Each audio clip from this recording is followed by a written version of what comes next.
یہ لیسن سی P L کے پہلے ماڈیول یعنی انٹروڈکشن ٹو کمپیوٹرز پر مشتمل ہے، جسے ہم ماڈیول 1 کہتے ہیں۔ ہم ماڈیول 1 کے پہلے حصے سے اس کورس کا آغاز کرتے ہیں، جس میں ہم آپ کو کمپیوٹر کے سافٹ ویئر، ہارڈ ویئر اور اس کے مختلف فیچرز کے بارے میں بتائیں گے۔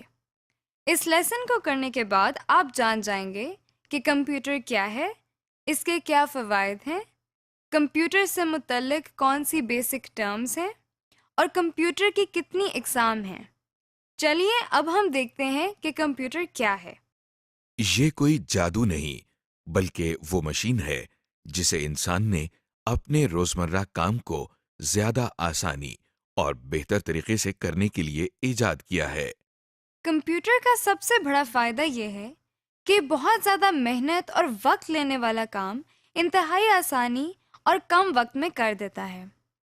اس کے علاوہ کمپیوٹر کی مدد سے کیے جانے والے کئی کام انسانی کام کے مقابلے میں زیادہ قابل بھروسہ ہوتے ہیں۔ ایک اور خاص سہولت جو کمپیوٹر ہمیں مہیا کرتا ہے وہ معلومات کا محفوظ کرنا ہے۔ مثلاً اگر آپ دنیا کی ساری لائبریریز کی کتابوں کے کانٹینٹس کو ایک جگہ پر محفوظ کرنا چاہتے ہیں تو وہ ایک بڑے کمپیوٹر میں سٹور کیے جا سکتے ہیں۔ آپ کے سامنے یہ ایک کمپیوٹر ہے۔ یہ ایک ایسی ڈیوائس ہے جسے ہم کچھ معلومات، ہدایات یا ڈیٹا دیتے ہیں۔ کمپیوٹر دی جانے والی معلومات پر کچھ کام کرتا ہے اور پھر ہمیں مطلوبہ نتائج یا ریزلٹس فراہم کرتا ہے۔ یہ کمپیوٹر کا ایک مختصر سا تعارف تھا۔ کمپیوٹر سے متعلق کچھ ایسی بیسک ٹرمز بھی ہیں جن کا جاننا بہت ضروری ہے اور جو ہمارے کورس میں کثرت سے استعمال ہوں گی، جیسے input, output, software, hardware اور انٹرنیٹ وغیرہ۔ سب سے پہلے ایک بہت عام استعمال ہونے والی ٹرم ان پٹ ہے۔ ان پٹ کے معنی کسی سسٹم کو کوئی چیز یا ڈیٹا فراہم کرنا ہے۔ کمپیوٹر ان پٹ سے مراد کوئی ایسی چیز یا ڈیٹا ہے جو ہم کمپیوٹر کو فراہم کرتے ہیں۔ روزمرہ زندگی میں اس کی مثال ایک جوسر کی لی جا سکتی ہے، جس میں ہم مختلف قسم کے پھل ڈالتے ہیں۔ جوسر ان پھلوں کا رس نکال کر گودا علیحدہ کر دیتا ہے۔ غور کریں، یہ پھل جوسر کے لیے ان پٹ ہے۔ وہ چیز جو کمپیوٹر کو ان پٹ دینے کے لیے استعمال ہوتی ہے وہ ان پٹ ڈیوائس کہلاتی ہے۔ جیسے کی بورڈ ایک ان پٹ ڈیوائس ہے کیونکہ یہ کمپیوٹر کو ڈیٹا دینے کے کام آتا ہے۔ بالکل اسی طرح اگر ہم اپنے جوسر کی ایگزامپل دوبارہ دیکھیں تو کسی جوسر کے اندر آپ کو پھل ڈالنے کے لیے ہاتھ استعمال کرنا پڑتا ہے۔ اس کا مطلب یہ ہوا کہ ہاتھ جوسر کے لیے ان پٹ ڈیوائس ہے۔ عام طور پر استعمال ہونے والی کمپیوٹر کی ان پٹ ڈیوائسز میں کی بورڈ، ماؤس اور اسکینر وغیرہ شامل ہیں، جن کی تفصیل آپ اگلے لیسن میں دیکھیں گے۔ کمپیوٹر استعمال کرنے کی بنیادی وجہ اس سے کوئی انفارمیشن یا ریزلٹس حاصل کرنا ہے، تو اگلی بہت عام استعمال ہونے والی ٹرم آؤٹ پٹ ہے۔ کمپیوٹر جو ہمیں انفارمیشن یا ریزلٹس دیتا ہے اسے ہم آؤٹ پٹ کہتے ہیں۔ آؤٹ پٹ کا مطلب ہوا کچھ نکالنا یا مہیا کرنا۔ مثال کے طور پر کسی ٹیوب ویل سے حاصل ہونے والا پانی ٹیوب ویل کی آؤٹ پٹ کہلاتی ہے اور جوسر سے نکلنے والا جوس جوسر کی آؤٹ پٹ کہلاتی ہے۔ اسی طرح تھریشر سے نکلنے والے گندم کے دانے تھریشر کی آؤٹ پٹ ہیں۔ وہ چیز جو آؤٹ پٹ حاصل کرنے کے لیے استعمال ہوتی ہے اسے آؤٹ پٹ ڈیوائس کہتے ہیں۔ مثلاً جوسر کی مثال میں گلاس یا کپ آؤٹ پٹ ڈیوائس ہے کیونکہ اس کے ذریعے ہمیں جوسر میں سے آؤٹ پٹ مل رہی ہے، یعنی جوس۔ اگر ہم تھریشر کی مثال کو دوبارہ دیکھیں تو اس جگہ کو تھریشر کی نوزل کہا جاتا ہے۔ یہاں سے گندم کے دانے باہر نکل رہے ہیں۔ اس طرح نوزل تھریشر کی آؤٹ پٹ ڈیوائس ہے۔ اسی طرح کمپیوٹر سے آؤٹ پٹ لینے کے لیے ہمیں آؤٹ پٹ ڈیوائسز کی ضرورت ہوتی ہے۔ عام استعمال ہونے والی کمپیوٹر آؤٹ پٹ ڈیوائسز میں پرنٹر، مانیٹر اور اسپیکر شامل ہیں۔ ابھی تک ہم نے جن ٹرمز کے بارے میں بات کی ان میں ان پٹ ڈیوائسز، آؤٹ پٹ اور آؤٹ پٹ ڈیوائسز شامل ہیں۔ اب جو ہم نیکسٹ ٹرم دیکھیں گے وہ پروسیسنگ یا کمپیوٹر پروسیسنگ ہے۔ روزمرہ زندگی میں پروسیسنگ کو سمجھنے کے لیے آئیے تھریشر کی مثال کو دوبارہ لیتے ہیں۔ جب تھریشر کو کٹی ہوئی گندم ان پٹ کی جاتی ہے تو یہ اس پر کچھ کام کرتا ہے، یعنی اس کے دانے اور بھس علیحدہ علیحدہ کرتا ہے۔ اس کام کو تھریشر کی پروسیسنگ کہتے ہیں۔ اسی طرح کمپیوٹر ان پٹ پر انٹرنلی کچھ کام یا پروسیسنگ کرتا ہے جس سے آؤٹ پٹ حاصل ہوتی ہے۔ اسٹوریج۔ اس کے علاوہ کمپیوٹر کے اندر انفارمیشن کو سٹور کرنے کی بھی صلاحیت موجود ہے۔ اس کا سب سے بڑا فائدہ یہ ہے کہ ہمیں جگہ جگہ جا کر باری باری انفارمیشن کو کلیکٹ نہیں کرنا پڑتا، بلکہ ہر انفارمیشن کو ہم ایک جگہ ایک کمپیوٹر کے اندر سٹور کر سکتے ہیں۔ اس کو ایکسپلین کرنے کے لیے جو ٹرم استعمال کی جاتی ہے وہ سٹوریج ہے۔ دیکھیے یہ وہی جانا پہچانا تھریشر پھر آپ کے سامنے ہے۔ اس سے نکلنے والی گندم کو بوریوں میں محفوظ یا سٹور کر سکتے ہیں۔ روزمرہ زندگی کی ایک اور مثال لائبریری کی ہے، جہاں ہر قسم کے سبجیکٹس کے متعلق مختلف کتابیں موجود ہوتی ہیں، جیسے میتھس، پالیٹکس، سائنس وغیرہ۔ گویا لائبریری کے اندر ہر قسم کی کتابیں موجود ہوتی ہیں۔ آپ کو مختلف جگہوں پر جا کر انہیں ڈھونڈنے کی ضرورت نہیں پڑتی، بلکہ یہ ایک ہی جگہ پر مل جاتی ہیں۔ بالکل اسی طرح کمپیوٹر میں مختلف قسم کا بے شمار ڈیٹا اور انفارمیشن سٹور کی جا سکتی ہے تاکہ بوقت ضرورت کام آ سکے اور ہمیں اسے مختلف جگہوں پر جا کر ڈھونڈنا نہ پڑے۔ Storage devices. کمپیوٹر میں انفارمیشن کو سٹور کرنے کے لیے کچھ اسٹوریج ڈیوائسز ہوتی ہیں جن کی تفصیل ہم آپ کو اگلے لیسنز میں بتائیں گے۔ اس سے متعلق چند نام آپ ذہن نشین کر لیں، مثلاً اس میں ROM, RAM, hard disk, memory cards, USB disk, CDs اور ڈی وی ڈیز شامل ہیں۔ اسٹوریج ڈیوائسز آپ کی چیزوں کو ایک جگہ محفوظ رکھنے کے لیے استعمال ہوتی ہیں۔ عام زندگی میں اس کی کئی مثالیں موجود ہیں، جیسے آپ کے کچن میں مختلف مسالہ جات کو سٹور کرنے کے لیے کیبنٹ استعمال ہوتی ہے۔ اگلی ٹرم جس کا ہم ذکر کر رہے ہیں وہ ہارڈ ویئر ہے، مطلب وہ چیزیں جنہیں آپ چھو سکتے ہیں اور جن کی مدد سے مختلف کام کیے جاتے ہیں۔ آپ نے چائے کا چمچ تو دیکھا ہوگا، جی چائے کا چمچ بھی ایک ہارڈ ویئر ہے۔ اگر آپ اس ہارڈ ویئر کو چائے کے اندر چینی ڈالنے کے لیے استعمال کریں تو وہی ہارڈ ویئر ایک ان پٹ ڈیوائس کا کام کرتا ہے۔ اسی طرح اگر آپ ایک پانی کی بالٹی کو پانی نکالنے کے لیے استعمال کریں تو وہی بالٹی آؤٹ پٹ ڈیوائس کا کام کرتی ہے۔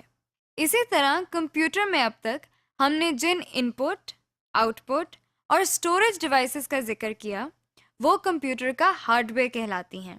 اب سوال یہ پیدا ہوتا ہے کہ کمپیوٹر اپنے ہارڈ ویئر ڈیوائسز یا آؤٹ پٹ اور ان پٹ ڈیوائسز کو کس طرح استعمال کرتا ہے؟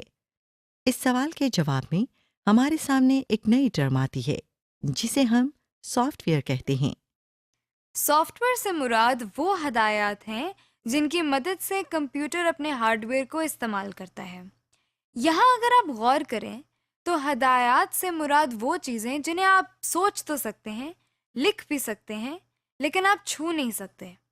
سافٹ ویئر بھی بالکل ایسی ہی چیز ہے جسے نہ تو آپ چھو سکتے ہیں اور نہ ہی اس کا کوئی وزن ہے، اور نہ ہی یہ ہارڈ ویئر کی طرح نظر آتا ہے، لیکن یہ کمپیوٹر کو استعمال کرنے میں ایک بہت اہم کردار ادا کرتا ہے۔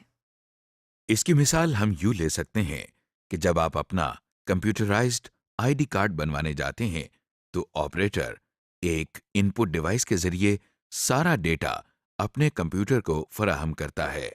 کمپیوٹر اس ڈیٹا کو ان پٹ کے طور پر لیتا ہے اور اس کو انفارمیشن میں تبدیل کر دیتا ہے، پھر اس کو کارڈ پر لکھنے کے لیے ایک خاص ترتیب دیتا ہے، یعنی یہ دیکھتا ہے کہ کارڈ پر کون سی انفارمیشن پہلے آئے گی اور کون سی بعد میں۔ اس طرح جب کمپیوٹر ہمیں کمپیوٹرائزڈ شناختی کارڈ آؤٹ پٹ کے طور پر دیتا ہے تو اس کے لیے بھی سافٹ ویئر ہی استعمال ہوتا ہے۔ اب تک ہم نے کمپیوٹر کے کچھ فوائد اور کچھ اہم ٹرمز کو دیکھا ہے۔ اب ہم دیکھیں گے کہ کمپیوٹر کی کون سی اقسام ہیں۔ کمپیوٹر کو جن بنیادی اقسام میں تقسیم کیا جاتا ہے وہ کچھ اس طرح ہیں۔ Supercomputers, mainframe computers, server, microcomputer, game consoles, mobile computers and mobile devices, اور embedded computers۔ سپر کمپیوٹرز، سب سے پہلے کمپیوٹر کی ٹائپ سپر کمپیوٹر ہے۔ یہ وہ کمپیوٹرز ہیں جو سب سے زیادہ تیز رفتاری سے اپنا کام سر انجام دیتے ہیں۔ یہ کمپیوٹرز ایک وقت میں ایک ہی کام کرتے ہیں، لیکن انتہائی ایکوریسی کے ساتھ۔ چونکہ یہ کمپیوٹرز بہت زیادہ طاقتور ہوتے ہیں، اس لیے ان کی قیمت بھی زیادہ ہوتی ہے۔ کچھ مشہور سپر کمپیوٹرز میں ٹائٹین، ٹیانی 2 اور کے کمپیوٹر شامل ہیں۔ مین فریم کمپیوٹرز، سپر کمپیوٹر سے چھوٹے اور ذرا سی کم رفتار رکھنے والے کمپیوٹرز کو ہم مین فریم کمپیوٹرز کہتے ہیں۔ لہذا نیکسٹ ٹائپ جو کمپیوٹرز کی آپ دیکھ رہے ہیں وہ مین فریم کمپیوٹرز ہیں۔ یہ کمپیوٹرز سائز کے لحاظ سے بھی بڑے ہوتے ہیں، اسی لیے ان میں زیادہ انفارمیشن کو اسٹور کرنے کی صلاحیت موجود ہوتی ہے۔ اس کے ساتھ ساتھ مین فریم کمپیوٹرز قیمت میں بھی بہت مہنگے ہوتے ہیں۔ پاکستان میں یہ کمپیوٹرز PIA، بینکس اور بہت سی دوسری آرگنائزیشنز میں استعمال ہو رہے ہیں۔ سرورز، مین فریم کمپیوٹرز کے بعد جن کمپیوٹر کی باری آتی ہے وہ سرورز کہلاتے ہیں۔ ان کمپیوٹرز کی کام کرنے کی رفتار مین فریم کمپیوٹرز کے مقابلے میں کئی گنا کم ہوتی ہے۔ سرورز کا بنیادی کام ہارڈ ویئر، سافٹ ویئر اور نیٹ ورک پر موجود ریسورسز تک رسائی کنٹرول کرنا ہے، یعنی بہت سارے کمپیوٹر نیٹ ورک کے ذریعے سرور کے ساتھ منسلک ہوتے ہیں، اور وہ سرور کے ذریعے ہارڈ ویئر، سافٹ ویئر اور دوسرے ریسورسز تک رسائی حاصل کرتے ہیں۔ ہم کمپیوٹر نیٹ ورکس کے بارے میں اگلے لیسنز میں تفصیل سے جانیں گے۔ ان میں ڈیل، HP اور ایسر کے سرورز زیادہ مشہور ہیں۔ مائکرو کمپیوٹرز، مائکرو کمپیوٹرز کو عام طور پر PC یا پرسنل کمپیوٹرز بھی کہا جاتا ہے۔ یہ سب سے زیادہ استعمال ہونے والے کمپیوٹرز ہیں جو آفیسز، اسکولز، کالجز اور گھروں میں بھی استعمال کیے جاتے ہیں۔ ان کمپیوٹرز کے کام کرنے کی رفتار مین فریم کمپیوٹرز اور سرورز کے مقابلے میں کئی گنا کم ہوتی ہے، اور اسی لیے ان کی قیمت بھی بہت زیادہ نہیں ہوتی۔ ان کمپیوٹرز کو آپ کی میز پر رکھنے کے لحاظ سے ڈیزائن کیا گیا ہے۔ ان میں زیادہ مشہور IBM، ڈیل، HP اور ایپل میکنٹاش کمپیوٹرز ہیں۔ گیم کنسول، گیم کنسول ایک ایسی کمپیوٹنگ ڈیوائس ہے جس پر ایک یا ایک سے زیادہ افراد ویڈیو گیم کھیل سکتے ہیں۔ یہ پورٹیبل ڈیوائسز ہوتی ہیں، یعنی ان کو آسانی سے ایک جگہ سے دوسری جگہ لے جا سکتے ہیں۔ کچھ مشہور گیم کنسول میں مائکروسافٹ کا Xbox 360، نائنٹینڈو کا وائی اور سونی کا پلے اسٹیشن شامل ہیں۔ موبائل کمپیوٹرز، موبائل کمپیوٹر ایک ایسا کمپیوٹر ہے جسے آپ آسانی سے ایک جگہ سے دوسری جگہ لے جا سکتے ہیں۔ ان کی کمپیوٹنگ پاور تقریباً پرسنل کمپیوٹر جیسی ہوتی ہے۔ موبائل کمپیوٹر کی مثال لیپ ٹاپ کمپیوٹر یا نوٹ بک کمپیوٹر ہیں۔ موبائل ڈیوائسز، موبائل ڈیوائس ایک ایسی کمپیوٹنگ ڈیوائس ہے جو کہ آسانی سے آپ کے ہاتھ میں سما سکتی ہے۔ ان کی کمپیوٹنگ پاور پرسنل کمپیوٹر سے ذرا کم ہوتی ہے۔ موبائل ڈیوائس میں اسمارٹ فونز، ای بک ریڈر اور ڈیجیٹل کیمراز شامل ہیں۔ ایمبیڈڈ کمپیوٹر، ایمبیڈڈ کمپیوٹر ایک ایسا کمپیوٹر ہوتا ہے جسے کسی پروڈکٹ میں ایک کمپوننٹ کے طور پر استعمال کیا جاتا ہے۔ کیونکہ یہ کسی بڑی پروڈکٹ کا ایک حصہ ہوتے ہیں، اس لیے ان کا سائز بہت چھوٹا ہوتا ہے اور ان کی کمپیوٹنگ پاور بھی بہت کم ہوتی ہے۔ DVD پلیئر، ڈیجیٹل TV اور